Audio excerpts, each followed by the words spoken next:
Welcome everyone to Mayhemtainment. I am your host JD, and we are back with a wrestling episode. Finally, a new wrestling episode, not a review of an old pay-per-view. My guest for this episode is the owner-operator of the Facebook page Honor the Elites. Make sure you go check them out, give them a follow, hit them up. They have great content, and they're all about wrestling. He is the all-elite bearded genius himself, Gary from Honor the Elites. Thank you for coming on the show and welcome to Mayhemtainment. Oh, thank you, John. When you asked me to be a part of this, what better way of socializing AEW with a great followers as you, man. You've been really great on my page as of late, and the support that you gave me, dude. Why not give you the support here this evening? It's a definitely a treat, and I'm beyond thankful to be a part of this, man. Thank you. I appreciate that very much. And I appreciate that with your following, you coming on my tiny little show. I want to talk about your page first before we actually get into wrestling. Honor the Elites. Check them out on Facebook. You try real hard to keep your page positive, which is actually one of the biggest reasons why I reached out to you to come on my show, because there are so many wrestling pages out there. Let's be honest. There are so many out there, but they are all, many of them are really bad. I know because I've been a member of many of them. And because they just bring it down. The negativity is just, it's astonishing. I mean, the wrestling fan base, as you know, is always picky, but it's real negative. But you keep your page positive. Can you talk a little bit about that? How do you do it? How difficult is it? Yeah, man. Let me tell you, you said it right on the button, John. Like it's very difficult, and it's really well worth it being difficult, if that makes sense. What I like to do is to get that positive space. Not only, hey, great, you know what, you're getting some AEW news, awesome, but most importantly, everybody that comes onto the page should feel welcome. I don't want piggybacking comments of people calling this person that, this person calling that person that. I mean, I've had death threats. I've had so much shady messages. But at the end of the day, I just got to block them out. Um, 20,000 plus followers really make it easier for me. Um, that's why, I do like some poll questions. I do like some special things, John, that you see on there. Yeah, you do a lot of different things on your page to keep it to get feedback from your Yes, followers and stuff as well. yes, And I do commend you on the ability you have to keep it positive. Now, I want to make sure everybody knows, because this is every time you post about, it's a positive page and you're not going to let negativity bring it down. You always then get not attacked, but you always get people commenting, well, what do you mean we can't complain, we can't say that we didn't like this or we didn't like that? And that's not what you're talking about with negativity. There's a difference between negativity and criticization, and being able to criticize what AEW doing, or being able to say, hey, I didn't like this. yeah, that's exactly it, man. I mean, I'm all about, constructive criticism. If you don't like an episode of Dynamite, hey, we all don't like episodes of Dynamite. Let's say there was just a moment in the match that you did not like. Hey, I might agree with it. But if you're just going to sit there and people that, am I allowed to cuss here, John? Absolutely. Okay. I'm loving this already. um, the people that fucking bitch and saying, well, you know what? When they go to All In, oh yay, whoopity doo. But I don't care what anybody says. You can sit there and you can make a jab. You can laugh at it, but just be happy that AEW is around, because, honest to God, man, I feel this company during the pandemic, best example I can give, it has brought back so much excitement to the wrestling industry. I've had so many new people that doesn't give a damn about AEW that come on my page and they take a moment to message me and say, "Hey, thank you for realizing. Thank you for making me realize this is something really cool and this is special." I've interviewed some talent such as Karma Dean, Spencer Slade, Chandler Hopkins, some indie people on my page, and they thank Tony Khan for giving them the opportunity. Yep. I think that's what wrestling fans need to do with AEW is just be thankful. There, Absolutely. you can call it Um, an alternative, you can call whatever you want, but just be happy there's another option out there. I'm extremely happy there's another option out there. I was huge into wrestling in the 90s and into the early 2000s. But once WCW, I was always a WCW fan, not a WWE fan. I don't have a problem with WWE. I think they're obviously very important to the sport. And at this point, they own the entire history of professional wrestling from their channel. They own all the rights to everything, the AWA, the NWA, Jim Croc, everything. Everything belongs to the WWE now. They are the history of wrestling. But I've never been a fan of their products. I've never been a super fan of what they do and what they put on. So I hadn't watched wrestling in many years until AEW came back. It was AEW that brought me back to wrestling. That's why I'm a fan of it, because I'm just not a fan of what WWE does. Though I will say it has gotten better with Triple H in charge. Hmm. He's definitely doing a better job and trying to return it to some glory. But let's stick with some AEW on this. Let's go to AEW now. First thing I want to ask you about, what are your thoughts on how does a wrestling championship gain prestige in wrestling? In boxing and other competition sports where they have a title, it's obviously gained prestige by how long a champion holds it, but also how many times they defend it too. How many times can someone defend it? And eventually, who are the people that hold that title? How does it done in wrestling, though? That's a good question, dude. I think if you show importance to the relevancy of that championship, such as when John Moxley was champion, like dude, he busted his ass week in and week out. Um, that's why I love John to this day. Him or Omega probably was my favorite world champion for AEW to date. Um, because they really show prestige with that title for sure. Now, I'm for not a you huge. to Go ahead. No, go ahead. so for you to really back it up, not only in the ring, you have to have a good promo skill. You want to get that fan base invested in you. Like, let's say you never watched AEW in your life, and you want to see who the world champion is. When you click on the channel, like, okay, this is pretty damn good. I like the storytelling that this guy has with the mic, or even women.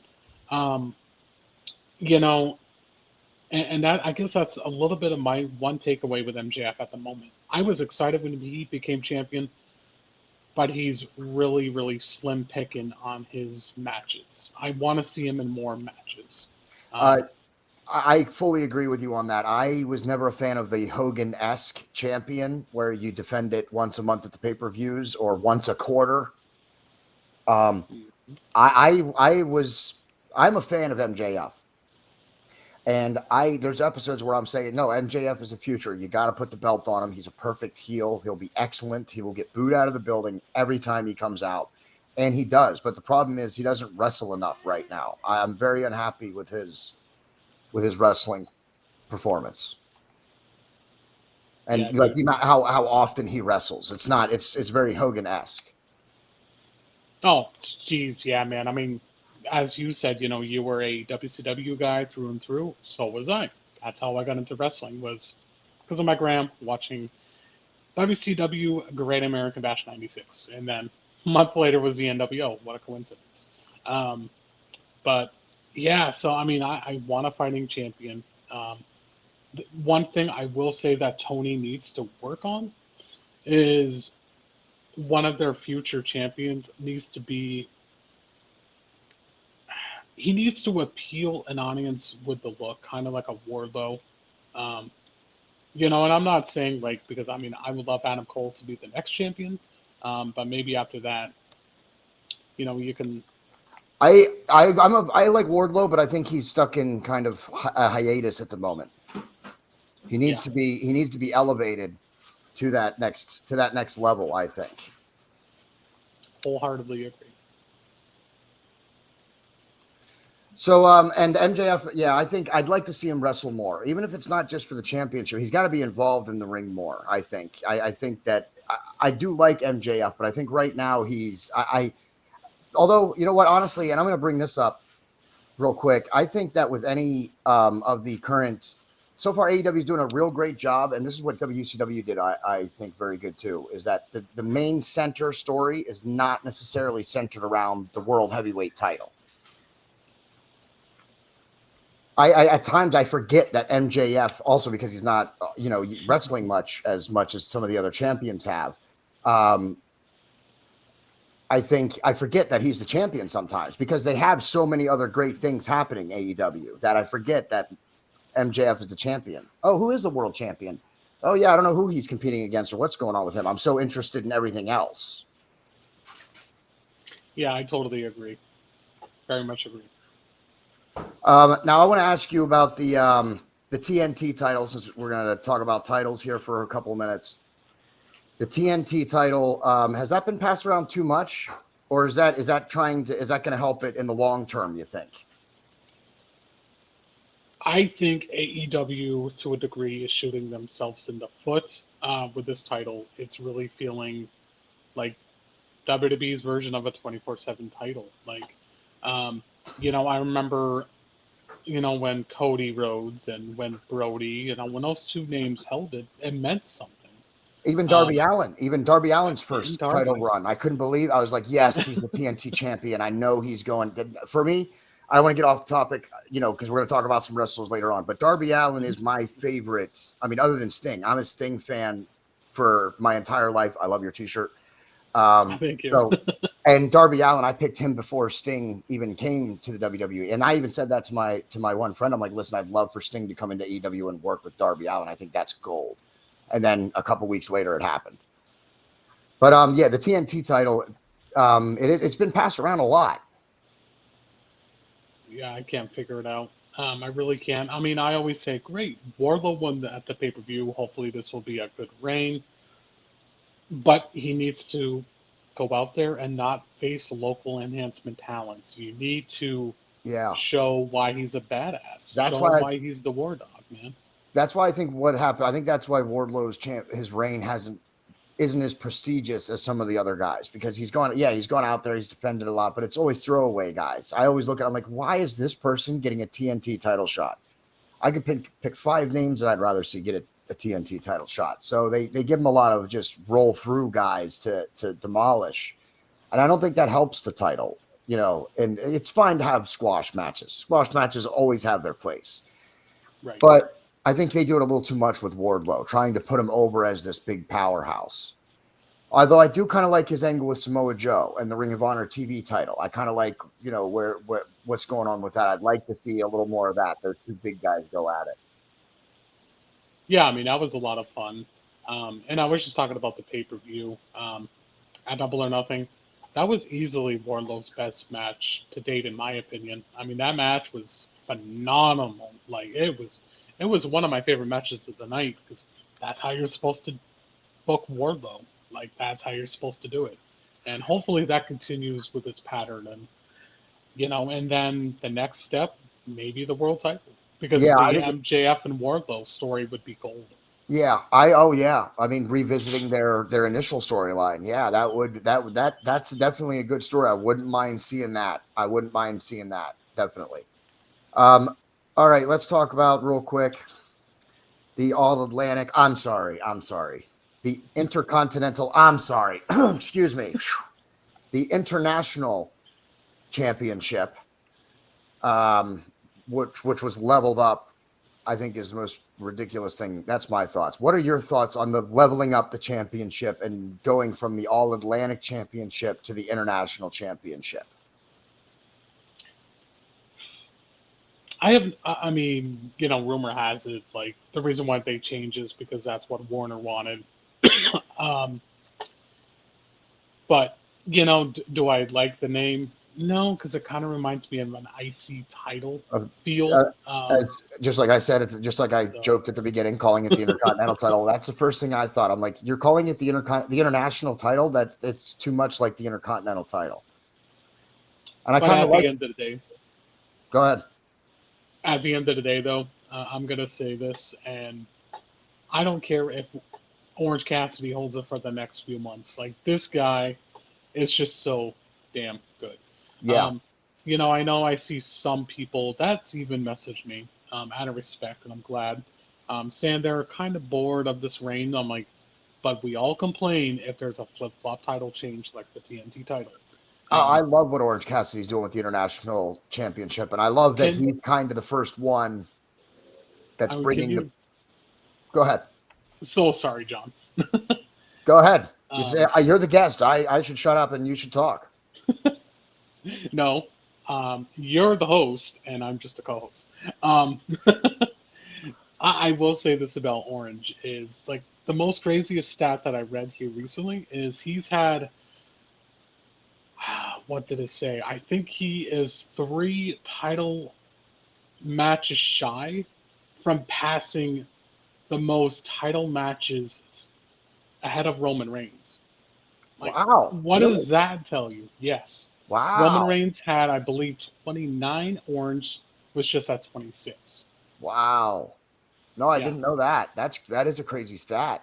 So, and the guys that Orange has been beating, honestly, they're really damn good opponents, in my opinion. Orange Cassidy's got a great rating going. I'm a huge Orange Cassidy fan too. I'd probably select him as my second favorite. He's so entertaining. I love his whole gimmick. I love all of it. And I like that he's been a fighting champion. And like unlike Wardlow, who was a fighting champion just against a bunch of squash people, Orange Cassidy has been putting on some amazing matches with the people he's been defending the title against. And what I like about Orange Cassidy is whenever you face him, you're going to be put over. Even if you lose, you're going to get over because he's going to put you over. He's going to make it look like you took him to the max. Every time I watch Orange Cassidy wrestle, I'm like, how is it every time he's in the ring with somebody, someone pushes him to the limit? It seems like he's always, he gets beat up a lot, Orange Cassidy does. I mean, he does a lot of beating up too, but it seems like every match, it's just like he kicks, he gets beat up and kicks out and kicks out. And I'm like, man, how is it every single person takes him to the limit? That's what I like about his title reign so far, is that he has been wrestling people and putting on amazing matches and putting over the losers. He still puts over the losers even when he comes out on top. Yeah, and that's what makes it special with Orange is, one of my favorite matches that he's had recently was against Bandito.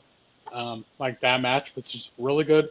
But I I think saw the that. reason why he's a champion right now is because of one match, and that was against Will Ospreay at Forbidden Door last year.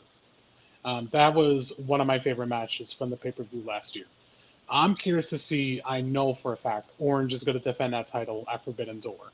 So the roles are going to reverse a little bit here, John, and that's going to be me asking you a question. Who would you let Orange face um, At Forbidden Door. at Forbidden Door? Oh, well, that's the one where they team up with New Japan. Hmm. So I'd probably look at who one of their up and coming stars were, or maybe if New Japan was willing, find somebody who's an established star, and let them have a knockout drag out fight. Is what I would do if it was Forbidden Door. If it was AEW, I wouldn't mind. I wouldn't mind. Honestly, I wouldn't mind Pac coming back and him putting on a great uh, kind of a program with Pac. If it was AEW, if it's Forbidden Door, I don't know because I don't watch a lot of New Japan, so I don't know who. I can't say that I would pick this person from New Japan to go against Orange. I don't get to watch a lot of New Japan, but if it was AEW, I wouldn't mind bringing Pac back and having them go at it again.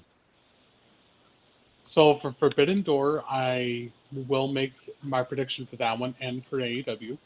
Um, for New Japan, I think it should be against Ishii, which he's been really, really good.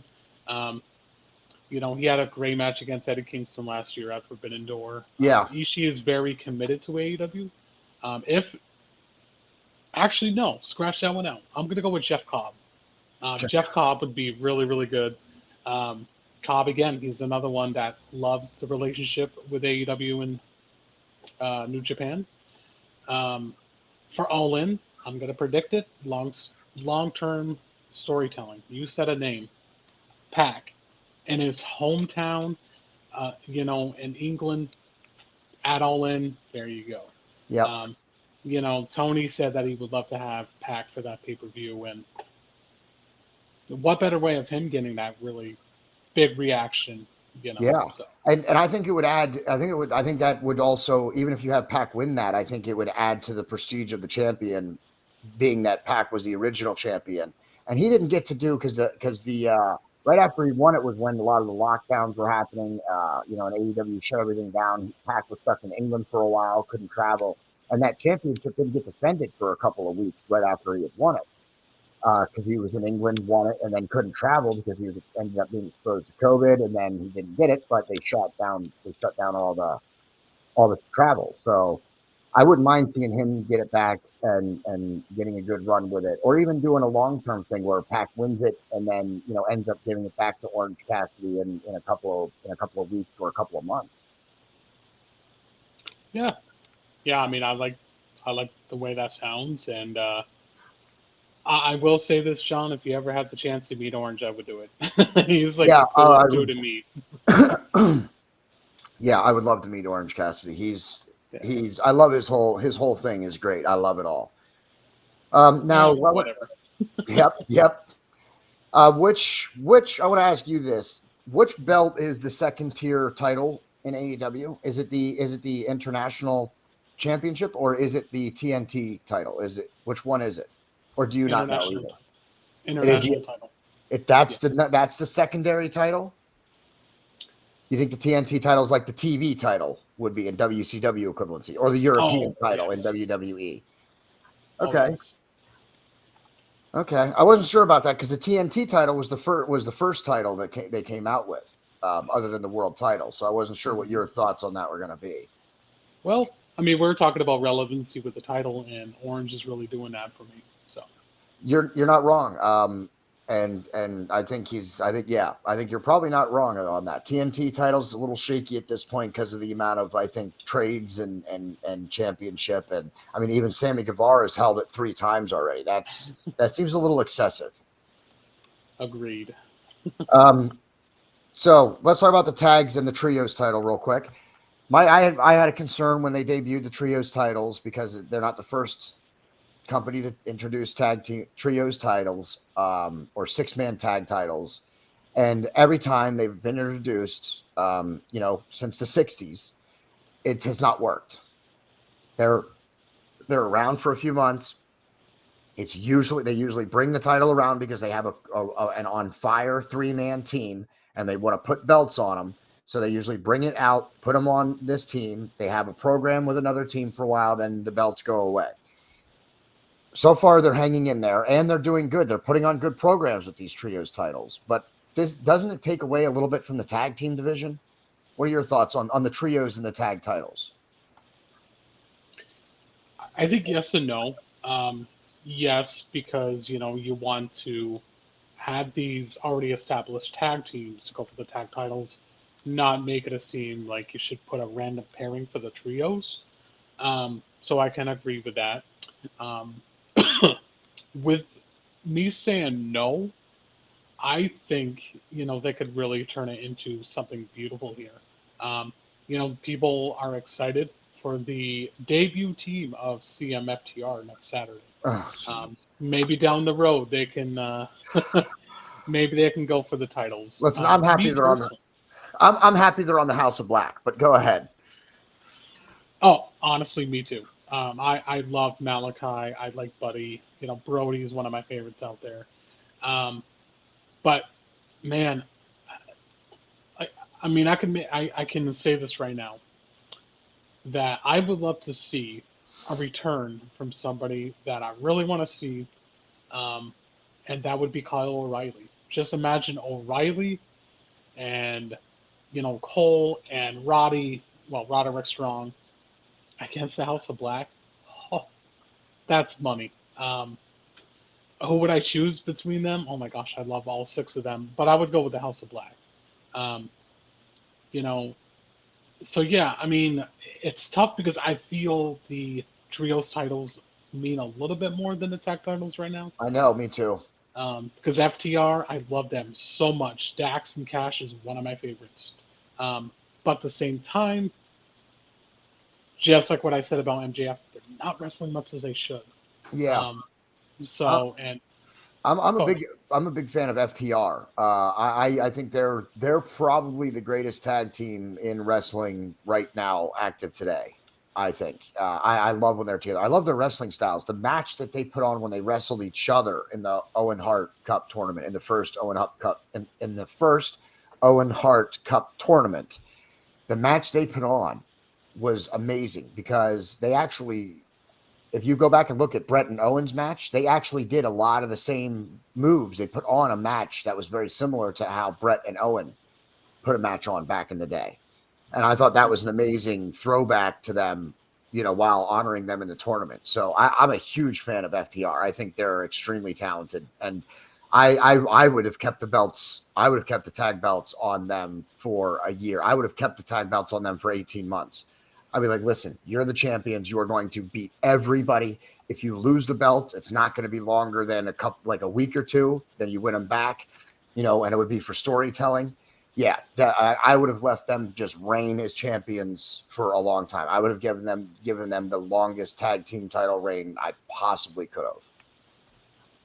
Me personally, I think FTR I think they are going to hold the tag titles for quite a while, because something tells me, you know, they know they re-signed for 4 years for a reason. Cash and Dax. I mean, I met Dax last year in Minneapolis, and I told him how much I love the guy, and I can't wait for him to get the titles again. And one of the things, I kid you not, John, one of the things that Dax told me, he looked right at me, he's like, when we win these titles again, they will mean something. And I believe that. I really do. Um, now, how long do I think they're going to hold the titles for? I mean, I think they can hold until Full Gear, maybe longer. Um, like they got some good tag teams, They, on this roster. there are some really great tag teams on the rock. They've done a great job. That's what I commend Tony Khan for the most in recent months is the ability to have a trios tag title and a tag team championship. And even though the tag team championship has kind of taken a little bit of a back seat, but only because the trios matches are so insane sometimes. But I think he's done a great job at keeping 6-man tag teams plentiful and keeping some really good strong tag teams plentiful and not adding the sixth guy. I also think he's done a really good job at making like kind of 3-man stables where there's a single guy and then a tag team. So that way you can rotate in some of these other stables, some of these other 3-man stables, like Kenny Omega and the Young Bucks. They're not normally going to be a 6-man tag. The Young Bucks are what, 2-time AEW tag team champions. Mhm. They'll be tag team champions again. They're not going to be done being tag team champions. So I like how they've created these tag teams with a third guy as like their stable, so they can rotate them in and out of the trios tag team picture. One of AEW's strong points, even for the last 4 years, honestly, I think they have the best tag team division in all of wrestling. I am a part of some predictions groups, and I watch some highlights because of WWE, because that's what they have for their predictions. And when I watch highlights, man, I kid you not, why are you splitting up your best tag teams on that program? There's barely a tag team roster on WWE's programming, and I'm like, it just doesn't make sense. And then you go to AEW, and every time when I watch their tag matches, it's just out of this world, so fucking good. Yeah. It is even when they get when they pair the two jobbers together or the two up and comers. Let's not call them jobbers because AEW tries not to have jobbers, but they still have them. They like the Mhm. wrestlers are good wrestlers. They're not, even if they're not the greatest tag team together, they're great wrestlers. He's doing a good job at even pairing together people who are good wrestlers to wrestle established tag teams as well. I mean, you're making me think of a team that's actually right now in Ring of Honor, and they pair so good together. And that is Darius Martin, Action Andretti, and AR Fox. It's just it's just so good to watch, and they pair so good together because they are the high flyers, and I don't give a shit what anybody says. High flying to me, if you don't like the flips and dives, I don't know what you're watching because a lot of these people, if it was on another program, you would chant, "This is awesome." So it's Yeah. like, Yep. And the other program has never been good at putting. Well, never. I don't want to say never. The TLC matches ring to mind. They're not always good. They're not. The other side's not always as good at putting on some of these high flying matches the way AEW does. It seems like every week sometimes we get a great high flying match. All right, let's talk about the world title, and then we can move on to a couple of other topics. MJF is the champion. I don't know. I don't know. I think he needs to start defending it more. That's my opinion. I love the belt itself. I think the big platinum belt is my second favorite championship of all time, right behind Big Goldie from WCW. What are your thoughts on the design of the belt? We already talked about MJF, so unless you got more you want to put in it on him. no, not really. I'm like you, dude. He needs to wrestle more than just Yeah. cutting promos every week. What are your Um, thoughts on the look of the belt? Do you like the look of the belt? the design of the title, I used to own it, and then I mailed it out to a friend. I'm gonna rebuy the title for sure. Dude, I kid you not, probably weighs like 15 pounds. Uh, a friend of It mine is heavy. has a replica, and he has a replica. He's putting together a whole belt collection. So he's got Big Goldie too. So I've gotten to wear and that platinum belt, dude, because he's got the good quality replica. It's not like one of the crappy ones, man. He put he put that thing over my shoulder, and I was like, well, all right, but no. I was like, let's readjust, reposition. I wasn't ready for that kind of weight. It's I'm like, true, man. And he got me falling out of my wheelchair here, with this belt. I wasn't prepared for that kind of weight. It's yeah, huge and and it's heavy. like literally, it's was probably, geez, I want to say pretty close to my shoulder here, all the way to like pretty much my heart area. I'm like, that thing is just huge. I Um, can't even put it over my shoulder. The main plate has to sit across my chest because I don't yeah, have a big enough shoulder. I'm holding it like this. I'm like, yeah, I got it. I got it. It's not too it's a heavy. beautiful, it's a beautiful title, man. One easily one of my favorite titles designs. Um, that is that is one title I hope they never change the look up for quite some time. I like all Um, their belts. I don't want to see any of them change. I like all. I've never. There's been very few companies that I like. That I've liked all of their titles. Even WCW. I didn't care for their tag titles until they had redesigned them. After they had eliminated the tag division and then brought it back. I liked the redesigned titles, but I was never a fan of their regular tag titles. But in AEW, I like their tag title. I like all their belts. I have not found a problem with any of their belts. I have no fault with any of them. and that's what I love about AEW is their title designs are all different, and and again, that's what I like about it. And then of course, I saw some things come on my news feed, and then you look at WWE designs that they just changed, and all they did was a different color background. Like there's a way of being lazy when being creative with your whole atmosphere, And I don't. This is not a dig on WWE constantly. I just want to get that out of the way. I'll do the digging. It's okay. It's just I'm with you, man. The designs are so good. Yeah. I mean, the women's title Oh my too. The goodness. Yeah. Both women's of the women's title, even the TBS title. just massive. Yeah, I love it. I'm finally. I mean, listen, I like Jade Cargill, and I love how they did the TBS title. I love the longevity of the reign that she had. It adds some prestige to that belt, and she defended it a lot. Many were squash matches, but she put on an amazing undefeated streak. And there's something to be said for that in today's wrestling. Even with Bill Goldberg's reign, there was there that takes something. It takes something to be able to put that on. So I give her credit, Jade Cargill, and I'd like to see her move up into the world title reign. But I'd like to see her. She's real stiff. I'd like to see her get seasoned a little bit more. I wouldn't mind sending her in there, Jade Cargill against Britt Baker, and have Britt Baker kick her ass a little bit. I mean, she is, she's getting trained from Danielson. So, I mean, Oh, that'll help y- her. Good. That's good. yeah, I didn't know yeah, that. That's great. Oh, that'll help her a lot then. Danielson will get her in line. yeah. He's been training Jade, I think, since last October. So, What a great addition he's been. Um, yes. CM Punk. I want to talk about CM Punk. Well, let's talk about CM Punk in association with the world title. As far as I'm concerned, that's his reign is the only thing that I think that damages the prestige of the AEW world title.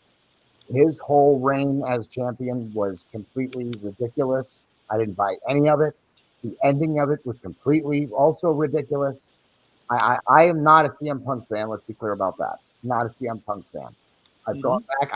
I respect what he's capable of doing in the ring. He's a wrestler. I'm not saying he's not a wrestler. He can put on a show in the ring. I don't get his popularity. I don't get his whole deal. I don't get it.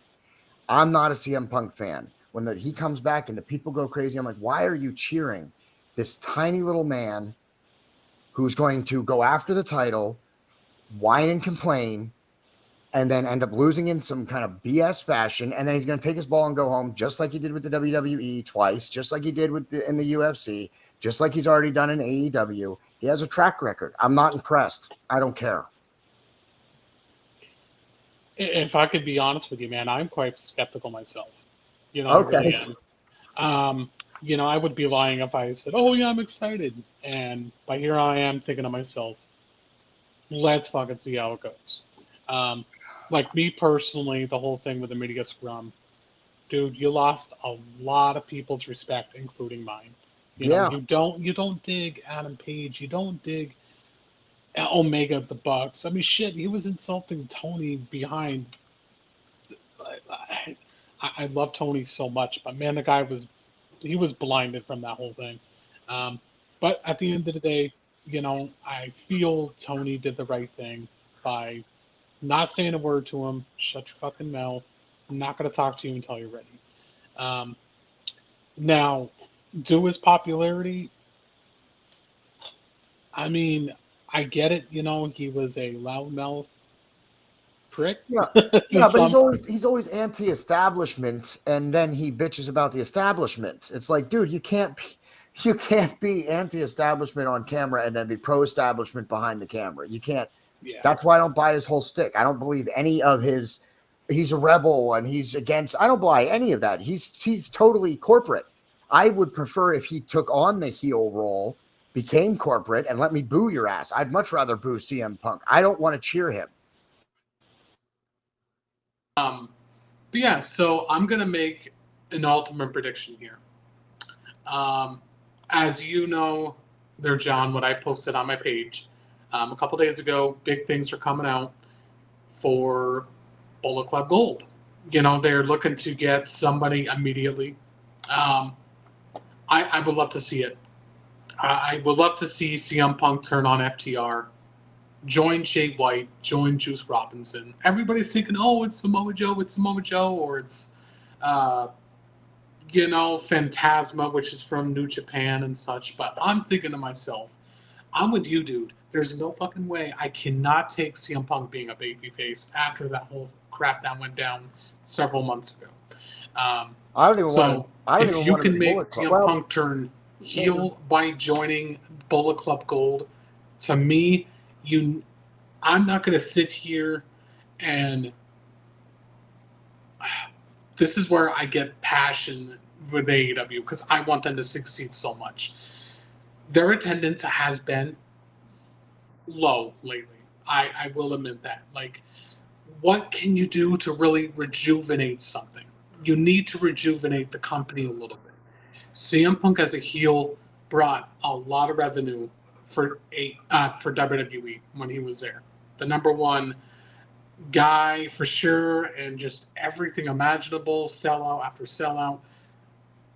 With arenas, AEW can do that if they make a CM Punk a heel with this.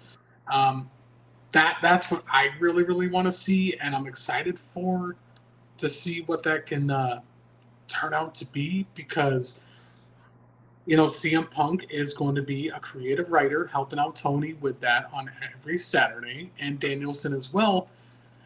And who helped one of the best factions in WWE history, the Shield? Who created that? CM Punk did. Yeah, Um, so, which and I didn't know until recently. I didn't know that until recently. So yeah, that's interesting that yeah. he created Shield. I didn't know that.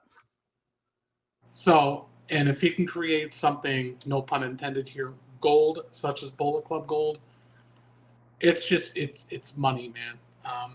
Like I'd rather see that because, like MJF said, I don't buy this bullshit with PG Punk. I don't.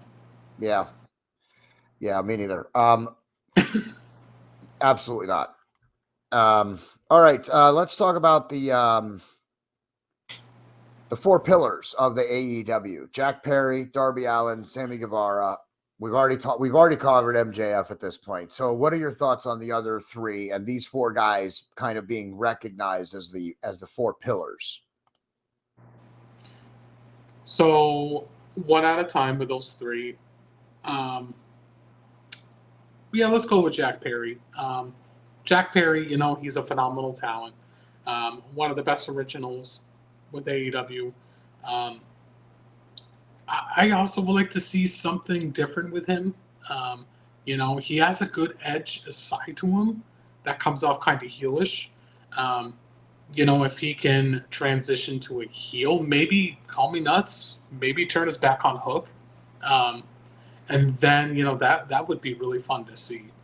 Um, Jack Perry, like I said, good matches, great on paper, but sometimes he feels like he's stuck there. He's the only pillar that has never held a title. So, Well, the tag titles. oh yeah, the tag titles. Thank you. I forgot about that. Yep, Um, with Luchasaurus, they had a great run. so that's something that I would like to see. Uh, Sammy Guevara, easily one of my favorites. I don't give a damn what people think of him. Um, Sammy, to me, I mean, I've met him twice, and I could say this, John. When you meet a wrestler, yeah, you get all excited, you get giddy and shit. But at the end of the day, when you meet that wrestler, you can really feel, okay, is this a wrestler that I can really support? I feel that with Sammy Guevara. Um, Congratulations to Sammy being going to be a dad with Ty. Um, that's awesome there.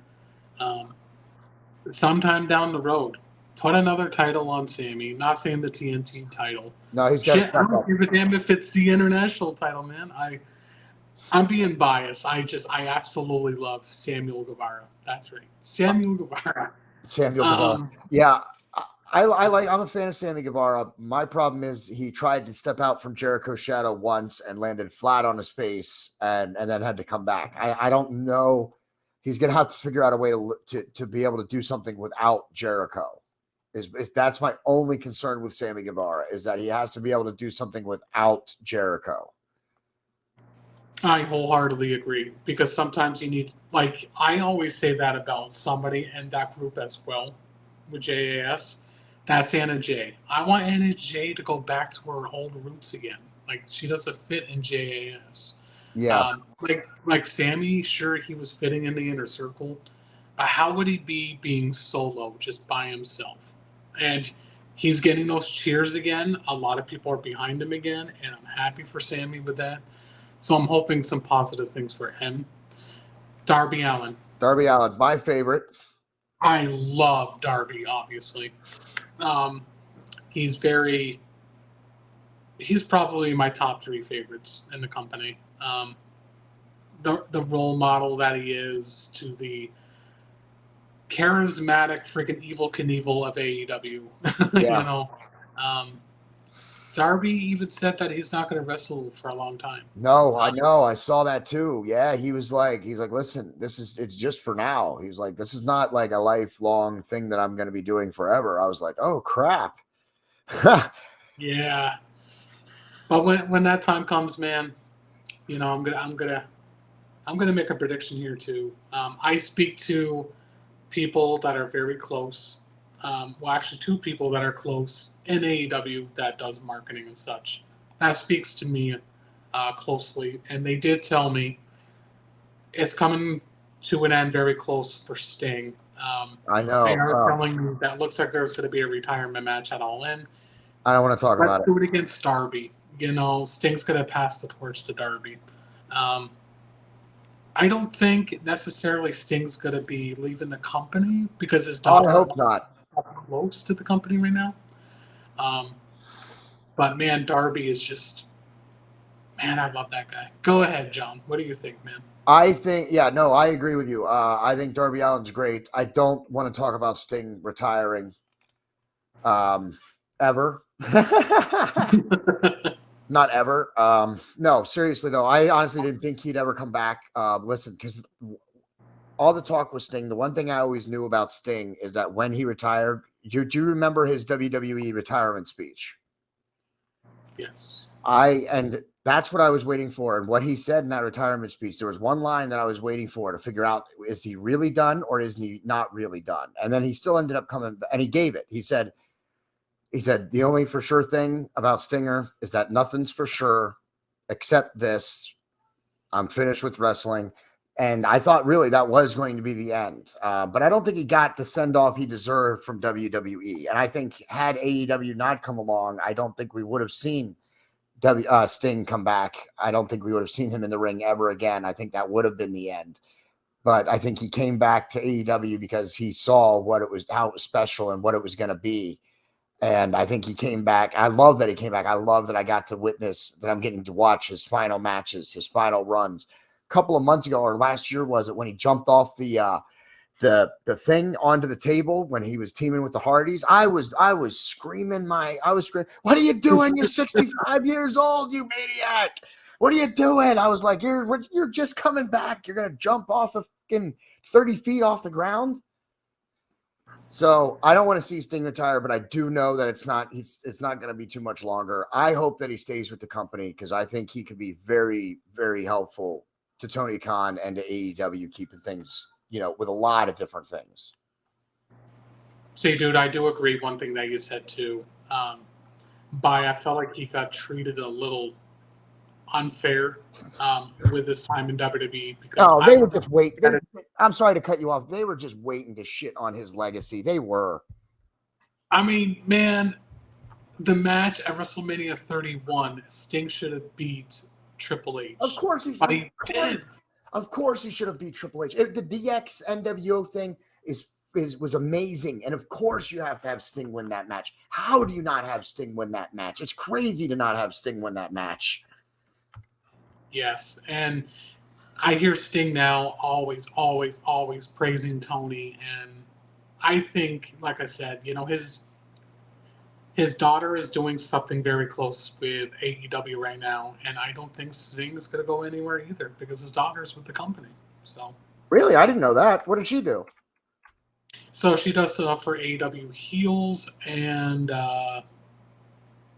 what's the other thing? I think she also helps for like producing and something else. I don't remember, but yeah. She works very closely. That's great. Well, yeah, I hope that he does stay with the company. I'd love to see him. You know what I've always wanted to see Sting do is run his own stable. Ooh, okay. I've always wanted to see Sting, and we got. I mean, it wasn't his, but in the Wolfpack, we got to see him join a stable. And yes, by technicality, he was a horseman back in the day for the briefest of times. He was a horseman. But that was not very long. And his time with the Wolfpack was done terribly. They should have done it completely different. It was a great thing that they had. They had recaptured the magic that they had. And then, of course, WCW, we know the story of them. They don't do any, they screwed everything up, and that's why they folded. But I'd love to see Sting become the Arn Anderson or the Ole Anderson of the Horsemen. You know what I mean? I'd love to see him form his own stable. And be like the leader of his own stable, not a wrestler, not an active wrestler, but he could still be on the mic. He could still be the guy behind the team. That's what I'd like to see. I'd like to see him form his own stable. I'd love to see Darby Allin at the center of that stable. I mean, imagine the possibilities, man. I mean, hey, you know what? AEW just bought the rights for, and that was the WCW Sting before, I think it was before Surfer Sting got introduced. Oh, And wow. AEW bought the rights to that, and now they just created one of the newest series for the AEW figures for the like one of their legendary figures, like you see with Jericho and Sting's Yeah. previous one. Like that is cool. I can't believe AEW pulled that off. Like I that's can't believe. crazy. Yeah, I can't believe WWE let anything of Sting go that they own. Money talks, I guess. Yeah, I guess you're right. I guess they're having a few problems of their own. All right, real quick, let's talk about the women's division. I don't know how long you have, but we've been going for a little while. The women's division, I think I love the women's division in AEW. I think this is the best women's wrestling that we have seen probably ever. Uh, don't get me wrong, Charlotte Flair and what some of the WWE has been doing with the women's wrestling and even having their own main event in WrestleMania. Like WWE has pushed their women and they have some great wrestlers. But I think the women's wrestling in AEW is some of the best that we have ever seen in all of women's wrestling. Dude, they're getting all the right pieces. You got wonderful ones like Willow Nightingale. You have, I mean, shit. You got Britt Baker's. You got Jamie Hayter. You got I love Britt Baker. Storm. I I love Britt Baker, man. Yeah, she's my favorite female wrestler, and I love her. Yeah, Britt's awesome. And a shining star that's really becoming one of my favorites as of late, and that's Sky Blue. She's been fantastic on Ring of Honor lately, which now I'm going to be biased because she's my girl. I love her very much, and that is what I like to call Stat Baby Chris Statlander. What a moment for her, man. Some people loved it, some people didn't like it, but I'm thinking to myself, but you guys were complaining when Jade was kept on winning the Yeah, I know. You can't. title. Some of those people you can't change. You can't make them happy. So, but yeah, dude, the depth in the women's division right now for AEW is really, really good. And this is the benefits of having Collision live every Saturday now. You're getting more women involved on live television, which pays you more. Um, so, I mean, man, we may not have the big top names like, I don't know, let's say, for example, Asuka or Charlotte Flair or Bianca Belair. We may not have those names, but one thing that I love Tony Khan for is you try your very best to really build them to be something special. I said this girl just a second ago, Chris Statlander. I have supported her since her debut in 2020, and I said to myself, this girl's going to be a champion. I know she's going to be a champion. She's becoming my favorite. She gets injured the first time, and I'm like, fuck. That sucked. Then she came back. I'm thinking, okay, now it's her time. Got injured again. Same injury. Then I was like, is she going to really come back this time? Is she Yeah, really going to come back? Is she going to get all, like, you're going to work your ass off to really get that moment of glory. And that's what Statlander did. Um, and if it's not just Chris Statlander, Jamie Hayter's another one. She yeah, worked she really is. hard to get where she's at. And that's what I love about Tony is he doesn't just be like, okay, here, there's your title match, win it. Like, no, you got to earn your place in AEW. And that's what I like about Tony Khan. Yeah, You don't I just hope. force a title on somebody. I hope he sticks to that because honestly, I was like I said, I wasn't happy that CM Punk came right into the company and then was world champion. Right off the bat like that. I wasn't really a fan of that. But I do. Yeah, There's a difference though. Sometimes you have to put the championships on different people. That actually leads me to my next point: the women's title. I personally think that Britt Baker should still be champion. I think she should be champion. I think should be 3 years long reigning champion right now. That's just my thoughts. That's my personal feelings on it. But I'm a little biased, I'll admit. So do you like that they're like using the title to try and elevate new stars, which is really what you should be doing? That is the right way to use a world championship, is to help elevate your new stars, see if they can carry it. I say yes, for sure. Sometimes you need to test the waters to see who's legitimately deserving. Um, Now, do I agree with Tony Storm taking the title from Jamie Hayter, because Hayter, unfortunately, being injured? Should have been Ruby Soho. I think it should have been Ruby over Tony Storm. That's my opinion. But at the end of the day, um, you know, I'm with you, man. I'd love to see Britt Baker as champion again. If Yeah. she did win the number one contendership tonight to face Tony Storm. Um, But yeah, I mean, I feel like that title really does mean something to AEW. Their title reigns are pretty long as well for the women. Yeah. She held it for over 365 days, 372 days actually. Yeah. Uh, so that's amazing. And then Britt won it from Sheeta. And then I'm thinking, okay, Britt just came back from an injury. How long is she going to hold the title for? Well, then she came back as that heel, and man, that was the best thing for her career. Because Oh man, man. Britt, fucking beautiful. I love Britt. I love her. I love when she talks to Tony Schiavone. I love that AEW has Tony Schiavone. He was always my favorite commentator from the WCW days. And Britt Baker. I think they should do more with Tony Schiavone and Britt Baker. I think that is gold on camera. You should keep having Britt Baker flirt with Tony Schiavone. Tony Schiavone gets uncomfortable. That's the way their relationship should be. That's absolutely right. Tony Schiavone probably doesn't want any part of that because he is married and he has a wife, and he's always kept any of his private family stuff never comes on camera. So I don't know that he would be down for it, but that's just me. I'd love to see, Britt Baker and Tony Schiavone get into a little, outside the wrestling ring, a little storyline there. So the great thing about Tony was when Britt was injured and doing her little, um, her little skits, in the Yeah, that was wheelchair. so great. How do you All that stuff. love that? How do you love that your star woman gets her leg broken by somebody who I'm also not a fan of, and I don't think should be in wrestling at all.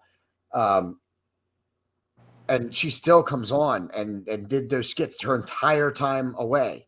She still came on and did her little skit. She kept herself relevant. She was not falling out of the picture. Yeah, and that's what I like about it. Tony Schiavone actually asked Britt if she would be a heel, and then she agreed to it. And thanks to Tony Schiavone wanting her to be a heel, it's really really worked. And man, she's untouchable sometimes. Yeah, yeah. And that actually, speaking of Britt Baker, I wanted to ask, what are your thoughts on women bleeding in matches? I absolutely love it, because what does AEW do when their women bleed? To tell you the truth, John, I feel it tells a story. That's the difference with AEW and compared to other companies. When the women do bleed, it's best match, Britt Baker, Thunder Rosa. That was Absolutely. one of the That's greatest exactly the matches. match. That's exactly the match I was referring to, because a lot of people had a problem with that match. Well, and again, they need to understand it's just wrestling and it's just a story, because the story at that time was two of them had bad blood. Um, and it's just damn. I think, for what I understand to this date, you know me, man, I even posted on my page with the Did You Knows. Fact actually about that match, that was the highest rated women's match in wrestling in the last decade. I think it spiked AEW right around 1.9 million around that time. Not in Okay. terms of viewership totals, but just for that match alone. Um, that to me, knowing that that was actually the highest rated match in women's wrestling in the last decade with any other company, that's a huge deal. And that was during the pandemic too, dude. Yeah.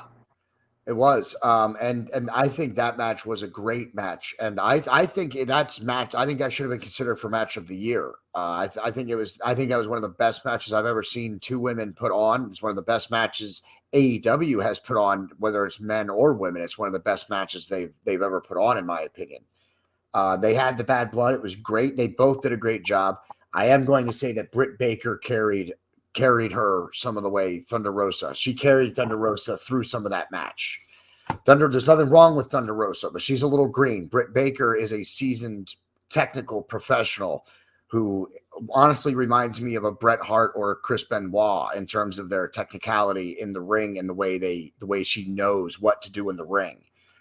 So I think Britt Baker carried that match for Thunder Rosa, but Thunder Rosa still did her thing. She still did a great job. Britt Baker's just an amazing athlete. And I think she just needed to step up and carry a little bit of it because Thunder Rosa wasn't quite as experienced. But that for me was a match of the year candidate easily. Wholeheartedly agree, dude. All right. Before we get ready to close out, let's do a little bit of a rapid fire thing here. I'm going to say some names out to you. You just tell me what your thoughts on them are. Okay. Adam Cole. Adam Cole, baby. The best baby. I love Adam Cole, future world champion. Definitely. I'd agree with that. I honestly, can I be honest with you? The first time I didn't know who Adam Cole was, like I said, when I had just started getting back into wrestling, when I started watching AEW, when they got back on TV and stuff. And when Adam Cole came out, I didn't know who Adam Cole was at first. I've since looked up some of his stuff. But at the time, I didn't know who he was. And I swear to you, I did not know he was saying Adam Cole, baby. I swear he was doing that and saying, asshole, baby. That's what I thought he was saying. I was like, this is a dude. This is my kind of dude. This is a dude who's embracing being an asshole, and I'm all about it. Yes. Turns out he was just saying his name, but at the time, I definitely thought he was, so that's just a little funny story because I didn't know who he was at first. So I didn't know he was saying Adam Cole. I didn't know that. I didn't know that was his name at first. Hangman Page. Love Adam Page. Sometimes he's stuck in the middle, though. I know, man. He gets stuck in a rut sometimes, right? It's like he elevated the world championship, floundered, then fell back down. Then he kind of was doing some stuff with the Dark Order and stuff, and now he's just kind of floundering again. He just can't seem to find that niche. Where should he be at? Yeah, I totally agree, dude. And Adam Cole is easily one of my top few favorites in the company, and I do agree 100% what you just said there, man. But, just like I said a little bit ago about somebody in general, about a contract, for what I understand, looks like, last I knew, Adam Page was in discussions for a contract extension because his deal's almost up. And from what I'm hearing, it looks like Adam Page is going to resign. So something is very happy with Adam Page in his world. So well, that's good, and I hope they do something. They start doing something good with them. Speaking of the Dark Order, I'd like for them to do something good with them finally. I get that the Dark Order, losing Brody Lee, losing your storyline like that is hard for a stable to do. The fact that they're even still together is amazing to me, and I like how they kind of did the whole friendship thing, banded together. -1, Brody Lee's son. They bring him on from time to time. And I get that they don't want the Dark Order to die. But at this point, it needs to be revitalized or it needs to come to an end. I agree. I don't think that they're getting it done. Kenny Omega, what are your thoughts on him? All-time great, dude. I will say when he came back from his injuries that he sustained through all the years, I was nervous, man. I really was. Then when they got suspended because of a crazy incident, I think that was for the best for Kenny. I mean, dude, all I'm going to say is this match of the year, I'm going to call it right now, match of the year. Ospreay and Omega here in the next couple weeks. Interesting. Kenny is he's loved by many, man. Easily one of my favorites of all time. He's another guy I don't really get. I don't really get the Kenny Omega. I don't really get it. The only time I've liked him was when him and the Elite turned heel, and were cocky and arrogant, and that I liked him. I'm like, yes, this is where you should be, Kenny, because now I can boo you because that's what I want to do anyway. That's fair. I don't buy him as a face. I don't buy him as this hero. I don't get it. I don't buy it from Omega. I much prefer him as the heel. Kind of honestly a little bit like Jericho. And he's next on my list, Chris Jericho. I watched him as a WCW and in the WCW as a cruiserweight champion. And now he's the Undertaker of the AEW in terms of locker room status, not in terms of what Undertaker's done. I'm talking about in terms of like locker room status. It's crazy for me to see Jericho, this cruiserweight who is so great, and I loved hating him in WCW. The whole Rey Mysterio thing and who was stealing masks and claiming trophies over all the cruiserweights. I loved all of it. And now he's the Undertaker of the AEW locker room. You know what I mean? When there's a beef, Jericho's the guy to go to. So what are your thoughts on Chris Jericho? Those were my thoughts. What are your thoughts? Jericho is a true definition of a true leader. Jericho, when he resigned last fall for another 3 years, I'm thinking Jericho's committed to this place. And it's just not him being a good locker room leader. It's also Jericho putting over young talent every single time. That's what I love about Jericho. Look what he did with Action Andretti. I did not see Jericho losing that. I'm thinking, okay, I've seen Andretti wrestle, but I'm thinking, go look against Jericho. But look what Jericho did. He does it every time, and that's why, to me, he is one of the greatest of all time. Yep, he is so good at making you want to boo him, and he is so good at putting over his opponents in the ring. There's very few people who lose as good as Jericho does. Well, actually, that was the last name I had there for our little rapid fire segment. I think we talked about a lot of AEW stuff, a lot of the good, a lot of the things that maybe they need to work on. Overall, I love AEW. I love what they're doing. I'm glad that they're around. It gets me back into wrestling because I just can't follow only the WWE. I haven't even really gotten back into the WWE, just a little bit. So I love AEW. That is one thing, dude, that I will never understand with wrestling fans. Again, it's okay if you don't like this other option, this other alternative, because, dude, when the demise of WCW happened, I'm thinking, well, this sucks. Yep. Then Impact Wrestling, formerly known as TNA, got on to Spike TV around 2006. So I was like, okay, this is good. I'm glad there's another thing here. But it was just another mismanaged company. Yeah, and that's exactly it. I was like, ugh. I still watch Impact Wrestling to this day, actually. But then, like you said, dude, when it was mismanaged, I was thinking to myself, oh my gosh. So again, I had to go back watching WWE. And this is where it all started with me slowly moving away myself from WWE. I went to a WWE draft show in 2017, and it was in Worcester, Mass.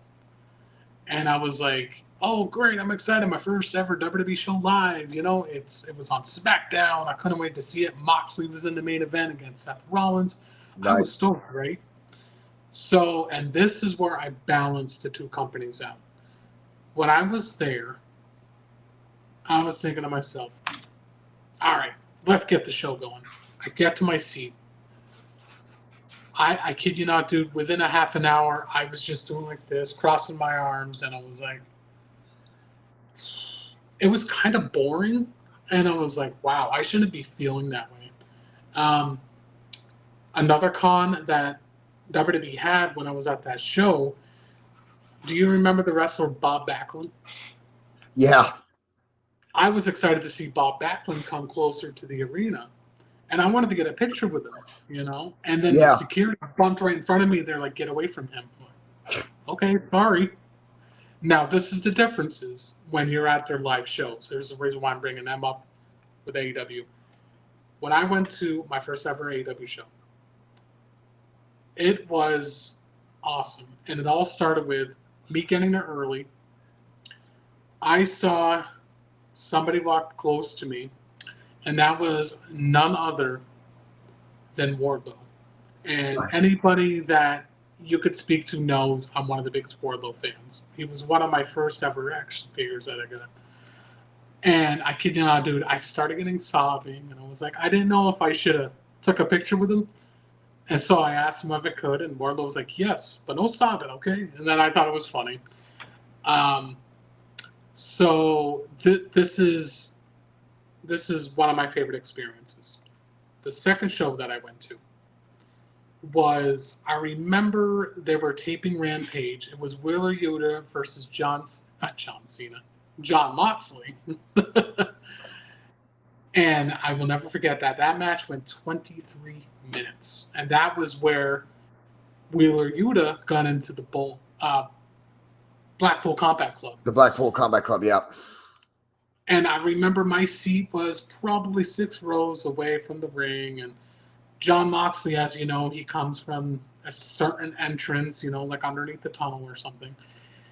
And before I even knew where John was going to be coming out of, which tunnel, the security was like, oh, if you want, you could just stand right there. He's just going to breeze right by you. I'm like, I really can do that? They're like, yeah, that's fine. What a hell of an experience, man. Their security's not strict. The atmosphere, I don't know if you've ever been to an AEW AEW show there, John. I haven't yet. I highly recommend it, man. If you need advice, let me know. I will say this company back in 2019 really brought me back to wrestling. Like, just, it's unheard of, man. I will never forget the fans with a WWE pay-per-view that I was watching. It was actually one of my last ones that I watched with them. It was Hell in a Cell with Seth Rollins and Bray Wyatt. Match ended in a disqualification. Now, there's a reason why I'm bringing this up. Why would you do a disqualification in a match like that, right? That doesn't make any sense. At that show, everybody was screaming, yelling, chanting AEW. I kid you not, to this day, John, it blows my mind. They muted the crowd, and they literally went off the air after that. Wow. That's great. Isn't it? And I was thinking to myself, well, okay, now I really can't wait for AEW. Yes, things have changed. It's been 4 years, but they're still here. They're still around. They sold out Forbidden Door. Looks like they're going to sell out Wembley. This is a good time to be a wrestling fan. I just want people to know that. Yeah. That's why I show so much motivation and not negativity on my page, because I want people to actually feel happy knowing AEW is around. But I'm sorry, man. I didn't mean to keep rambling right there. But no, absolutely. No, absolutely. I'm with you. Everything about what you just said there is true. And just because I'm not you're not a WWE fan necessarily, I'm not a WWE fan necessarily. But what we're not saying is that WWE should go under and should fold as a company. I think it's important to have competition, and I think the more wrestling companies there are, the better wrestling will get. And I think AEW is doing a great job at competing with WWE. And I also think that in the long run, WWE is going to have, their product will become better because they will have to try and defeat AEW. I think AEW will soon start surpassing them in ratings and many other things. So my opinion, you're going to see, right now they're doing a hell of a good job at WWE, and I'm happy for that, just because, again, it just shows that AEW is really putting a fire under their ass, and that's what you need to do to make their product better. However, now that WWE is officially going to be bought out in the next 6 months because of Endeavor, I'm not saying that they're going to go south, but man, there's going to be a lot of crazy changes going on with them, and you're going to see those changes, and you're going to see a lot of disgruntled people. Yeah, you are. And that's why you need to hope companies like AEW, Impact Wrestling, GCW, all these other companies succeed. Yeah, you're absolutely right. Especially because Vince McMahon, I guess, is still going to be chairman of the board of the WWE, and I guess he's making his comeback on air and stuff. I think he should just. I think if he really cared about his company, he'd get off camera and let Triple H run it. That's the only thing that's going to save WWE, and I hope that Endeavor does that. I hope they're like, no, it's time for a change. Triple H, you're handling the day-to-day creative, and Vince, you just sit there and collect your salary. There you go. Credit to Vince McMahon. WWE, they've done a lot of great things for wrestling. And I mean, they're a publicly traded company. To have a wrestling company be a publicly traded company is unheard of. No one ever thought that would happen. So the fact that he's accomplished that is amazing. And WWE is important for wrestling, just like WCW is good for wrestling, just like AEW is good for wrestling now. Competition makes people better. That's the way it is. I'm a capitalist, and that's what I believe. That's a good way of putting it, man. Well, that we are going to close out this episode of Mayhemtainment. I'm going to hopefully have the All Elite Bearded Genius back on the show again, and we're hopefully going to put together a live episode. I'd like to have him on a live episode soon, so we want to try and start doing more live episodes on Mayhemtainment. So look for that. And I'll maybe eventually be on his show at some point as well. So hopefully we're going to continue the cross collaboration here between Honor the Elite on Facebook and Mayhemtainment. Hopefully we can continue that collaboration. Share out this episode. Leave us a comment. Leave a comment for either of us. I'd hope to have him on again so we can discuss your comments next time we have him on. Especially if you find that we're wrong in any of the particulars that we've discussed here on this episode. Marcus Fredrickson handles all of the music for our Mayhem Media and our sister show, the Boiling Point Podcast. We miss you, Marcus. Check out his music, reverbnation.com/Marcus Fredrickson. You can visit our storefront, get some Mayhem Media apparel on bonfire.com/store/JDEDESIGNz. That's with a Z at the end of it, as you can see here on my t-shirt. And get yourself some JDEDESIGNz apparel. Get yourself some Mayhem Media apparel. They're both on that storefront. For the All Elite Bearded Genius, thank you so much for taking this time and being on this episode. I appreciate it very much. I am your host, JD, and that's going to be the end.